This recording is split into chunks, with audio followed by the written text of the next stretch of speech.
This continent, whose culture is equally diverse and energetic, is in urgent need of energy solutions. Africa's population has already exceeded the 1 billion mark. With this kind of population boom, the demand for energy is soaring. For a long time, Africa has been depending on fossil fuel, its shrinking forests and other non-renewable sources to meet its energy demands.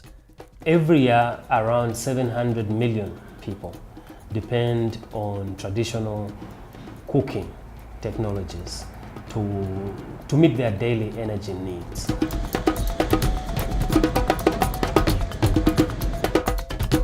Here in Zambia, a country of 13 million people, 70% of the population relies on charcoal for cooking. The result? An estimated 250 to 300 hectares of forests the size of Zanzibar Island is destroyed in Zambia alone every year. It's massive deforestation. So the use of biomass energy sources for cooking is a major challenge that the country has to deal with. And dealing with it really is not just something that should be left to the forest sector alone. We need to address issues to do with energy supply, particularly our energy mix as a country. Faced with the real threat of losing the forest cover in this southern African nation, the Worldwide Fund for Nature is introducing alternative clean energy to communities here. WWF is working towards ensuring that communities in Africa have access to cheaper and sustainable forms of energy that reduce dependence on fossil fuels, charcoal and fuel wood. There was a study by the Food and Agriculture Organization of the United Nations that discovered that because of this high dependency on natural forests for cooking, Africa, the deforestation happening in Africa was 90% dependent on the consumption of charcoal and firewood.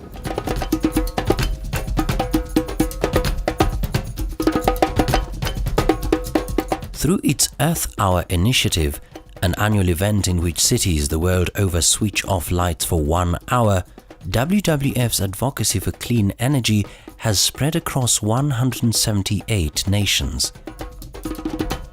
Here in Africa, WWF teams in 6 African countries including Kenya, Uganda, Zimbabwe, Tanzania, Cameroon and DRC used the Earth Hour to drive awareness on the impact of climate change on the continent and the role of people in tackling climate change. And so, as big cities switched off their lights, Africa's villages like this one in Zambia switched on their clean energy sources. I'm using a Supermoto stove. It's user-friendly and it's even cheaper to use the pellets. The pellets are sold in supermarkets and some petrol stations. Patricia is, however, able to enjoy her cooking due to the support of the Swedish government, which, through WWF, has subsidized the price of the Supermoto stove she owns. The other distribution that we've been doing a lot of is actually going out to the high density areas, the compounds, because those are our target people. So we have been going to them, we've been going to churches, we've been going to different, we've been working with women's groups, and we've been working also a lot with companies where we do a demonstration in a company and then we do a payroll deduction so people can buy them. WWF is making inroads into Zambia's remote villages with its domestic energy programs through its collaboration with Network for Environmental Concerns and Solution, NECOS, a local non-governmental organization. The challenge with changing fuel is that it's a different way of cooking. So there is a challenge. So you have to get people to understand how it works. People are used to, for example, with charcoal, when the fire goes down, you just add some charcoal on top. If you do that with pellets, it will smoke. So that's not the way you do it. You fill your stove according to the amount of time you want to cook. So you have to teach somebody that if you fill it all the way, then you'll be able to cook for 2 hours. If you only want to cook nishima, for example, you would fill it up a quarter or halfway. In the Democratic Republic of Congo, the concept of Eco Makala is changing the way domestic energy is consumed in Goma town, home to huge volumes of population settling here as a result of political strife. The aim was to reduce charcoal consumption in Goma town, and the other side it was to set up tree plantation to enable local population to produce themselves, to reduce deforestation inside Virunga National Park and to protect the ecosystem. The trees are harvested after every 4 to 5 years and used to produce affordable charcoal. Na kwa sasa kupitia msaada wa WWF wamekusha kutufundisha jinsi gani ya kuchoma makala hali ya kisasa, na hasa hapo tena wamekusha kuinua uchumi. By 2014, over 8,000 hectares of trees had been planted to produce Eco Makala. Hizi jiko ni nzuri sana. Kwa mama hii jiko imewasaidia sana. Kwa sababu ile wakati ambayo alikuwa akienda tafuta makala wala kuni porini, kwanza wengi walikuwa wakibakwa kule, wengine nyoka zitawaluma. Hizo hatari zote mama amepumzika, anastarehe sasa, anaikala.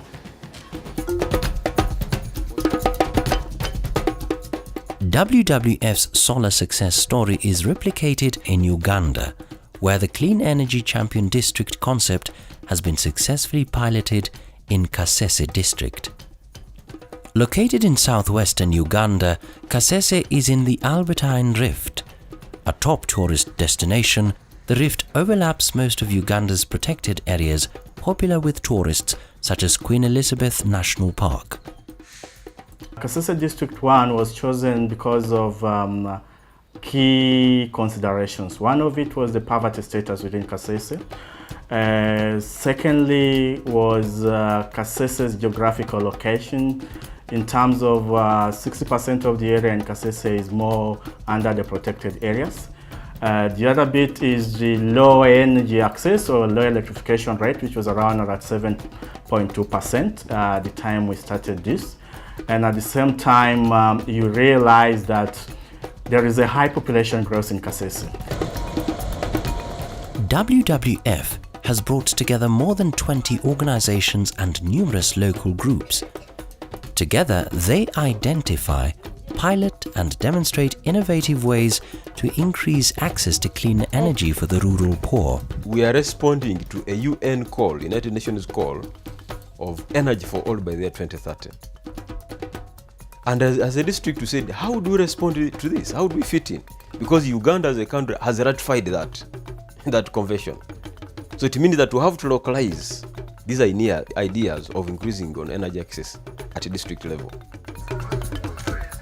Through the home solar lighting and improved stoves that use little fuel wood, the project has helped to save forests and enhanced environmental conservation. Karambi Senior Secondary School in Kasese has immensely benefited from clean energy innovations. WWF has supported the school to build modified latrines with an ingester that converts human waste and cow dung into cooking gas. This biogas project saves the school money worth 15 trucks of firewood every month. The waste product, this bioslurry, is further put to good use as manure in the school farm, bringing more savings on food materials. And I'm so grateful that they have inspired us as younger youth, and I believe when we add up our efforts in this conservation system, we shall be able to achieve, because I believe myself, we are the future leaders of the world. On the shores of Lake Edward, life in the remote fishing village of Kayanzi has brightened up after installation of a 5-kilowatt mini-grid system that supplies power to 3/4 of homes and businesses. Inside the plant, the distribution numbers, they are numbered from 1 to 128. So it means the capacity of the system here is supposed to accommodate 128 households. Besides the power project, WWF encourages community members to form groups that enable them harness their savings to start income-generating projects. Some of the ventures, such as video viewing houses, use the off-grid solar power. Siku ya nyuma, najua meme hii bado kuja hapa ilikuwa problem. Tulikuwa tunafanyisha generator Generator kila siku. Generator unaweza kaifanya leo, kesho inakufa. Lakini saa hii tuko mzuri. Kama kuna umeme unaona. With the solar power, reading at night has become an enjoyable experience for students who attend day schools. Before we got this solar power, I had some problems with my revision because we could use some turnovers, lamps, which were harm to my health because they could release some smokes that causes problem to my lungs, even my eyes. I could shed tears while reading, and it was not easy for me to achieve my education. But after getting this solar power, I'm now reading as I want. Even I can read up to the time I want, I feel asleep. Tangu miaka 50 na tulikuwa tuko kwa giza, tunafanyiza parafini. Tumefurahi sana, maana kitu hiki kimetusaidia sana. Chaji mtu na chaji simu yako. Mwenye TV anatia TV. A mother of 7, Beatrice Bira, embodies what Kachungiro Women Development Association Kawoda can achieve. Beatrice was also trained as a trainer, and as a result, she has been making improved energy-saving stoves, but also training other Kawoda members to make stoves. Hatia embani anga otre hatia na masenyo omwanda weshengwe ngaunze wiki ngana mutsumbishawo kandi mojokoni isi mwetesebya muchimo nene so byali bya ibye hyeruba uko butuko burabiri ningakolesa yenda mbi nene ngana mutsumbe byali sibyendi hyeruba kandi shengwe ishenda sinene abana mojokoni sibachikwe behenze sibachikohola busana no muchiwaka bya mojokoni byali abeka hitu nikere mutrobosi. Her 17-year-old son, Mbwambale Matthias, a Kanyambora SDA secondary school student, is happy to spend his free time contributing to the improvement of the planet instead of engaging in social vices that have trapped some of his peers. I'm used to the work, I'm earning incomes from the cooking stove. Now my leisure is being consumed at working, and I'm ready to acquire the money, and I can buy my school books, the school shoes, now even the trousers I can buy for myself.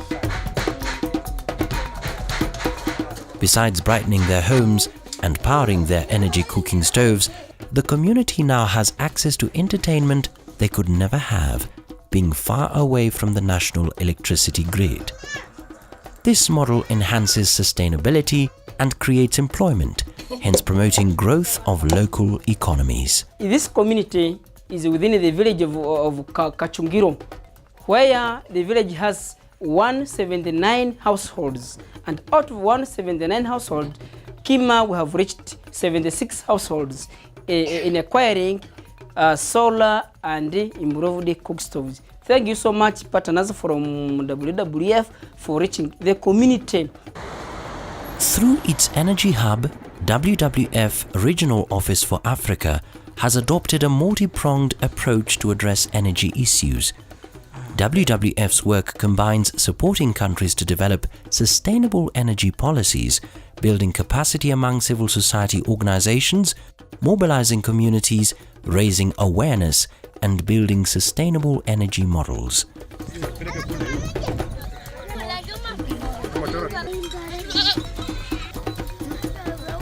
In Kajiado, a county in Kenya's Rift Valley region, residents face a unique challenge that is occasionally fatal. Kajiado is home to Maasai pastoralists, whose major livelihood is pastoralism. Wild predators like lions and hyenas, however, are decimating their herds by dozens. This is one of Kenya's hotspots for human-wildlife conflict. Conservationists reckon the wildlife migration corridors have either been encroached and in some instances completely blocked. And as their habitats shrink, the animals stray outside the reserves, destroying crops and causing indiscriminate injury and death among livestock and people alike.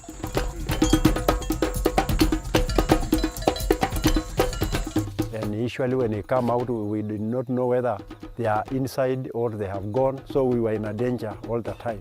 Mariana Roy in a sedan rogiri. Now and then Nendangihu, now do not in Menasera. Tiagami, Tiagi, a mine and a Sangra Aguirua, the Maramasa Nero and whatever. Can you Nessera? I mean, Donna Dasara Sabole. Tiagi, Kindim Naikana, Nigan Gatana, now not enough in the Bunza Manaria Ulu, Nemerumen. Herders hope to keep themselves and their herds safe by keeping vigil all night. Often the strategy fails. The wild animals sneak into the kraals, killing cows, goats and sheep. An effective and lasting deterrent has however been discovered. Lights powered by solar, one of the clean energy alternatives that WWF promotes in Africa. Through the Kajiado Light Initiative, WWF partnered with the Kenya Wildlife Service to enable communities in areas prone to wildlife attacks to install the affordable solar lights that scare away predators.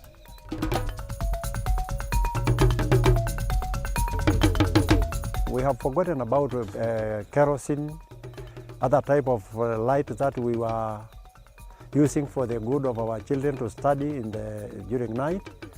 Now, in fact, we are so much grateful for all that, because nowadays it seems we are a little bit comfortable with our life.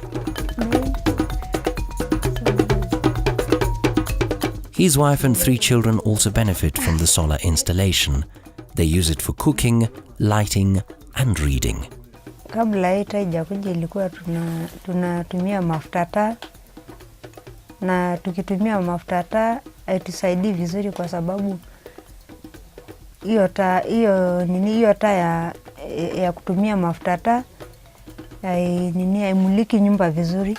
Siku hizi tulipopata hizi taa, naona kila kitu nikifanya kazi yangu ndani ya nyumba. Zile pesa tulikuwa tukinunulia mafuta taa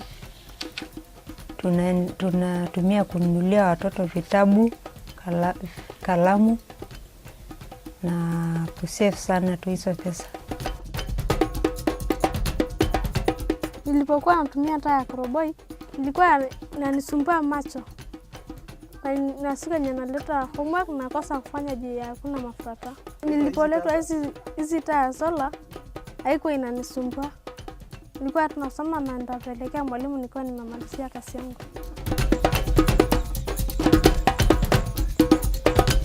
The Kajiado initiative uses a co-financing model. Homeowners invest about $100, the price of 2 or 3 goats, for a lighting system. WWF Kenya provides deterrent lights worth $240. The Kajiado County government is also funding the excavation for biogas in 2 schools.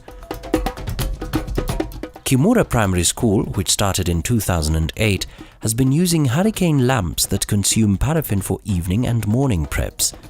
And with a population of nearly 300 students, it was proving expensive. Parents are now able to charge their phones without traveling far to Isinya to charge their phones. Children are able now to conduct their morning preps as early as 6. During our 2014 results, the school had a MINSCO of 223. In the last year, 2015, the MINSCO hiked up to 248. The ability to educate and inform this young population is quite important. And the work that the Education for Sustainable Development does is a very huge complementary work to ours. We have been involved in a couple of joint initiatives with that program, particularly in Kasese, in Narok, in Kajiado, where we have supported schools to get access to energy, because access to energy supports education and education supports access to modern energy. So the two really reinforce each other nicely there.